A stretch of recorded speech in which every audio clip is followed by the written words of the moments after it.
Molo Abuti. Yithi molo ebantwaneni. Molweni bantwana. Ingaba nikulungele ukufunda isiXhosa bantwana? Masifunde ngamanye amagama amatsha. Phinda emva kwam. Umculo. Dlala umculo. Cula ingoma. Peyinta imifanekiso. Zoba imifanekiso. Funda imihobe. Balisa amabali.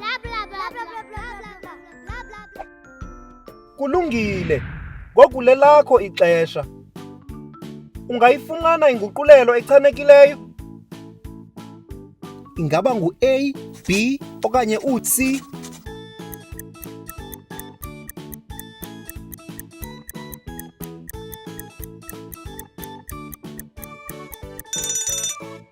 A. Uchanucwethe. Kuleyo na. Ungayifumana inguqulelo echanekileyo? Ingaba ngu-A, B okanye u-C?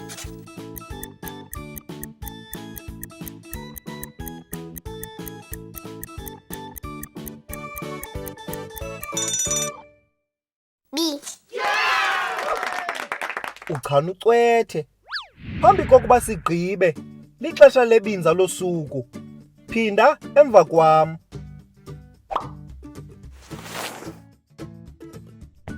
Benza ntoni abantu kwinkcubeko yakokwenu?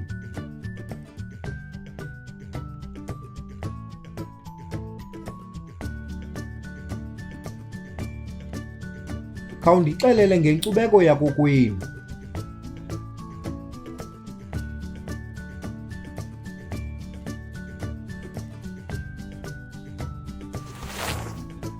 Uyabona? Kulula. Lixesha lokufunda nokubhala. Ingaba ninazo incwadi zenu bantwana? Hamba kakuhle Abuti. Isale kakuhle. Siza kubonana kwixesha elizayo. You can also visit our website to see what other language learning materials we have to offer. Also, visit our YouTube channel to see what we are up to.